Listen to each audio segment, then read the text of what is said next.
नमस्कार, आपके साथ मैं हूं सबीना तामंग देशमुख। आप देख रहे हैं देश के नंबर 1 हिंदी न्यूज चैनल का नंबर 1 शो कच्चा चिट्ठा। कच्चा चिट्ठा की शुरुआत एक ऐसी खुफिया रिपोर्ट से जिसने इजराइल अमेरिका के भी होश फाख्ता कर दिए हैं। रिपोर्ट भी किसी और ने नहीं, अमेरिका की एक बहुत ही बड़ी एजेंसी ने दी। रिपोर्ट यह है कि हमास ने गाजा के मलबे में मौत की भट्टी जला रखी है। एक ऐसी भट्टी जहां इजराइल के जितने भी सैनिक जाएंगे जान से हाथ धो बैठेंगे, ये यकीनन यहां पर तय माना जा रहा है। हमास के आखिर ये किस किलर जोन की बात हम यहां पर कर रहे हैं, आखिर वो किलर जोन है क्या, इसे जान लेना बेहद जरूरी है क्योंकि ये किलर जोन बहुत ही जानलेवा है।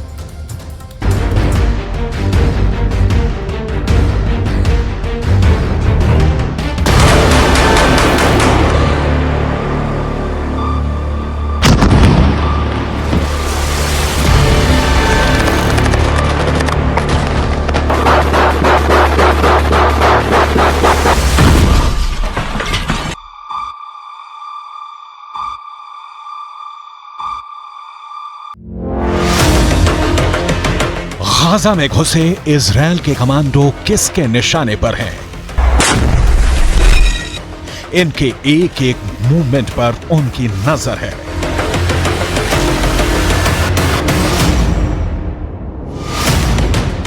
ये जहां भी जाते हैं उनके टारगेट पर रहते हैं। ये यहां जो कुछ करते हैं उनकी मर्जी से करते हैं। दिन के 24 घंटे, घंटे के 60 मिनट और मिनट के 60 सेकंड ये उनके निशाने पर हैं।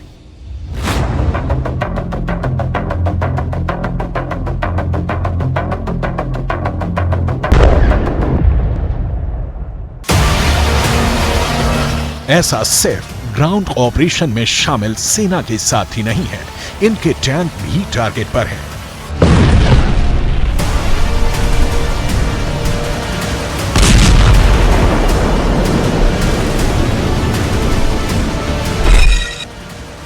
गाजा में घुसे एक एक टैंक की हलचल उनके इशारे पर हो रही है। ये इजराइल के दोस्त नहीं, उनके जानी दुश्मन हैं। अब सवाल है कि अगर ये दुश्मन है तो गोली क्यों नहीं चला रहे हैं, इनको मौत के घाट क्यों नहीं उतार रहे, आखिर इनको अपने इलाके में और अंदर तक क्यों आने दे रहे हैं? जवाब है, हमास ने गाजा में मौत का जाल बिछा रखा है। ये जाल हवाई हमले में बर्बाद हुई इमारतों के मलबे में बनाया गया है। दावा है कि इस मलबे में ही हमास ने इजराइल के सैनिकों के लिए किल जोन बना रखा है। किल जोन भी ऐसा पहले कभी नहीं देखा जैसा, एक ऐसा किल जोन जहां जो आएगा मारा जाएगा। दावा है कि इस जाल की तरफ बढ़ते इजरायली सैनिकों के एक एक कदम मौत के और करीब ला रहे हैं, क्योंकि इस किल जोन में हमास ने सैकड़ों स्नाइपर छिपा रखे हैं।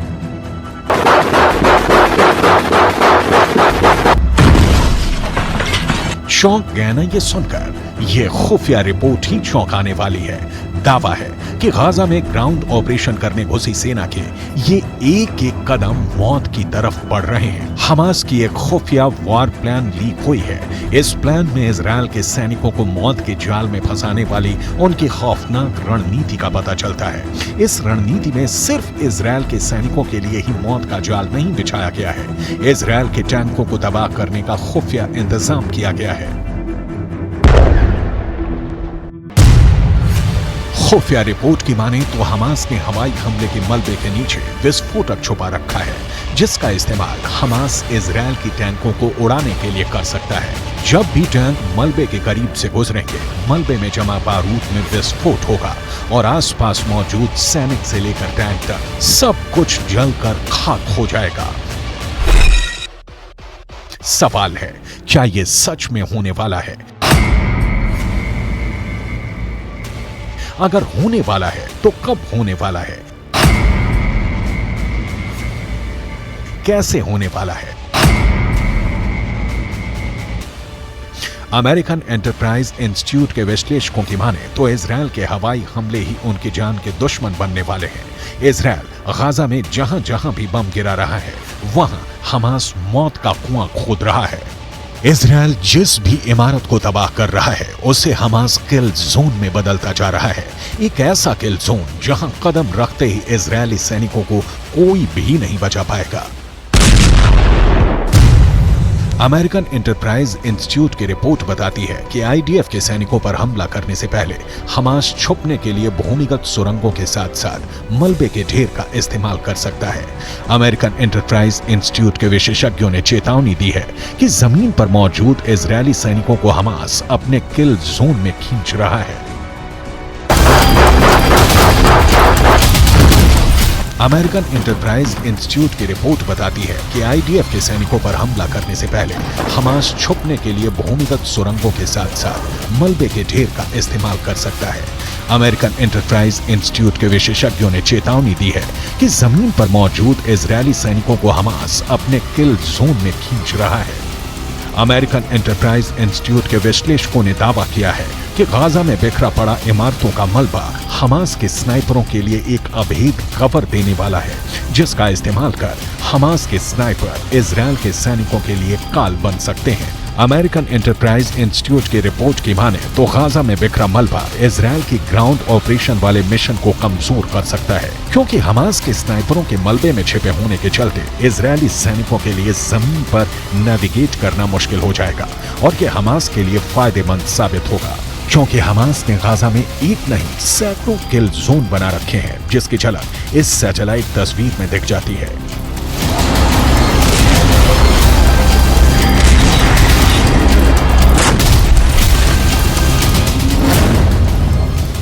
सीमा पर मौजूद दीवार को पार कर इजरायल की सेना जैसे जैसे गाजा में अंदर दाखिल हो रही है वो हमास के बनाए किल जोन के और करीब पहुंचती जा रही है। सैटेलाइट तस्वीर में पीले रंग के जो तीर के निशान बने हैं वो इजरायल के सैनिकों के गाजा में दाखिल होने वाले रास्ते हैं, लेकिन अमेरिकन एंटरप्राइज इंस्टीट्यूट की रिपोर्ट की माने तो ये रास्ते इजरायल के सैनिकों को हमास के किल जोन की तरफ ले जा रहे हैं।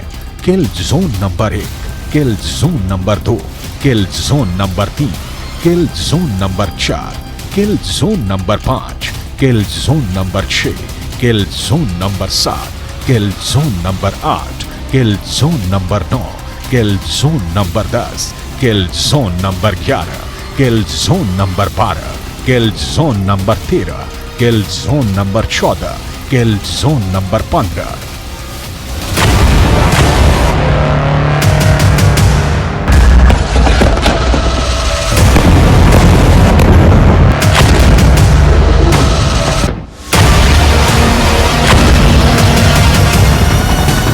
इजरायल ने दावा किया है कि पिछले 24 घंटे में इजरायल ने हमास के 450 ठिकानों पर लड़ाकू विमानों से हमला किया है। ऐसे में अगर अमेरिकन एंटरप्राइज इंस्टीट्यूट की रिपोर्ट की माने तो इजरायल ने पिछले 24 घंटे में ही हमास को 450 किल जोन बनाने का मौका दे दिया है।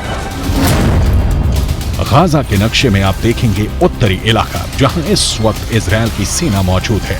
उसने उत्तरी छोर से आगे बढ़ते हुए कई किलोमीटर दक्षिण तक ऑपरेशन चलाया हुआ है। वहीं इजरायल की सेना ने दूसरा मोर्चा उत्तरी छोर से 10 किलोमीटर नीचे खोला और यहां से उसकी सेना गाजा को चीरते हुए भूमध्य सागर तक पहुंच गई। यानी अब उत्तरी गाजा दक्षिणी गाजा से पूरी तरह से कट चुका है। बीच में इजरायल के फोर्स है और अब सबसे ज्यादा आबादी वाला उत्तरी गाजा पूरी तरह से घिर चुका है। यहीं पर गाजा के बड़े अस्पताल हैं जैसे अल शिफा अस्पताल, अल कुद्स अस्पताल और एक इंडोनेशियाई हॉस्पिटल भी है। ये वो जगह है जहां पर हजारों लोगों ने आसरा लिया हुआ है। यानी अमेरिकन एंटरप्राइज इंस्टीट्यूट के विश्लेषकों के मुताबिक गाजा की धरती पर बिखरे मलबे में हमास की सेना जमी हुई है। इस मलबे वाले इलाके में अगर इजरायल की सेना घुसी तो उसका सामना हमास के स्नाइपरों से होगा।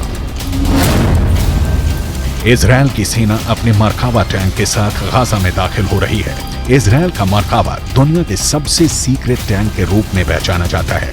जिस टैंक के खिलाफ अचूक माने जाने वाली मिसाइल भी नाकाम हो जाती है, लेकिन गाजा का दावा है कि वो इन टैंकों को भी फोड़ सकता है। हमास की इस तैयारी को देखिए। ये तैयारी गाजा में स्ट्रीट फाइट के लिए हो रही है। इजरायल की फौज जब गाजा के बीचों बीच पहुंचने की कोशिश करेगी तो उसके सामने इस तरह का चैलेंज होगा। गाजा में हमास के लड़ाके मुकाबला करने को तैयार मिलेंगे। हमास के स्नाइपरों का सबसे बड़ा मददगार हमास के हथियार बनने वाले हैं। उसका गोरिल्ला युद्ध कौशल रहने वाला है।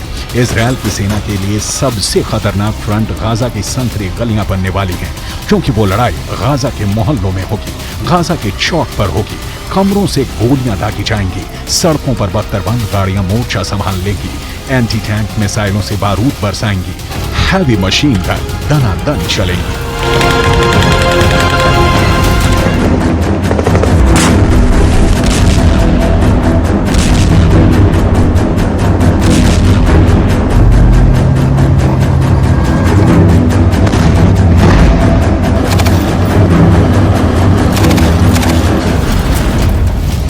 सबसे असरदार हथियार हमास के पास एंटी टैंक मिसाइल है। ये मिसाइलें मरकावा पर मौत बनकर बरसेंगी और मरकावा धुआं धुआं हो जाएगा। अगर यह हमला गोरिल्ला वॉर के तौर पर हुआ तो गाजा में भी यूक्रेन के मारियोपोल जैसी तस्वीर देखने को मिल सकती है। गाजा की इमारतों में स्नाइपर छुपे हैं। गाजा की इमारतों के मलबे में मौजूद ये स्नाइपर इजरायल के सैनिकों के लिए यमराज साबित हो सकते हैं। गाजा की जो सबसे नई तस्वीरें सामने आ रही हैं, उससे साफ जाहिर है कि गाजा का ज्यादातर हिस्सा खंडहर में तब्दील हो चुका है। लेकिन खुफिया रिपोर्ट की माने तो इसी खंडहर में इजरायल की सेना को खंड खंड करने का खतरनाक प्लान तैयार है।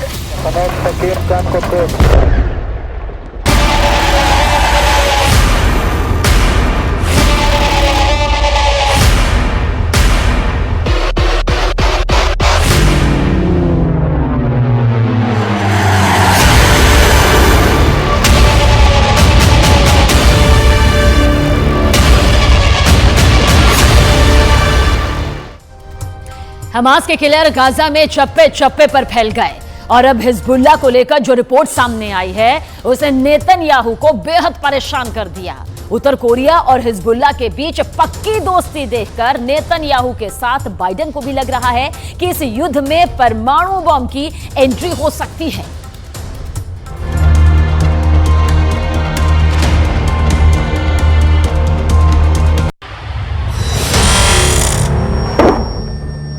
हिजबुल्लाह का सबसे नया वीडियो। लेबनान इजरायल बॉर्डर पर एक पोस्ट के पास सफेद रंग का ट्रक जा रहा है। तभी होता है एंटी टैंक मिसाइल से हमला। इस हमले में ट्रक पूरी तरह जलने लगता है। उसमें क्या था ये कोई बताने को तैयार नहीं, लेकिन बाद में इजरायल की पोस्ट पर अचानक हरकत बढ़ जाती है। कुछ लोग भागते हुए नजर आते हैं। हिजबुल्लाह के इस पिन पॉइंट अटैक ने इजरायल में बहुत बेचैनी पैदा कर दी है। क्या हिजबुल्लाह उत्तरी इजरायल पर चढ़ाई करने वाला है? क्या हिजबुल्लाह सिर्फ इस बात का इंतजार कर रहा है कि गाजा में जैसे ही इजरायल की फौज फंसेगी वो उत्तरी बॉर्डर पर युद्ध शुरू कर देगा? हिजबुल्लाह के हमले का सही वक्त क्या हो सकता है? इसे लेकर नेतन्याहू से लेकर बाइडेन दोनों पसोपेश में हैं। हिजबुल्लाह ने लेबनान इजरायल बॉर्डर पर कई हमले करके साबित कर दिया है कि इजरायल की उत्तरी सीमा अब सुरक्षित नहीं बची है। अगर गाजा पर ग्राउंड ऑपरेशन शुरू होने के बाद हमास, हूथी और हिजबुल्लाह ने एक साथ इजरायल पर हमला किया तो इनको एक साथ रोकना इजरायल के लिए बहुत बड़ा चैलेंज बन जाएगा। और तब अमेरिका की मदद के बिना हालात ऐसे बन सकते हैं कि ये तीनों फोर्स इजरायल की सेना को रौंद कर आगे बढ़ जाए।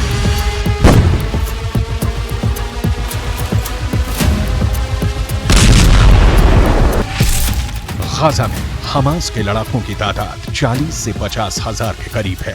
उत्तर की तरफ लेबनान में मिलिशिया हिजबुल्लाह की तादाद 1 लाख से ज्यादा है।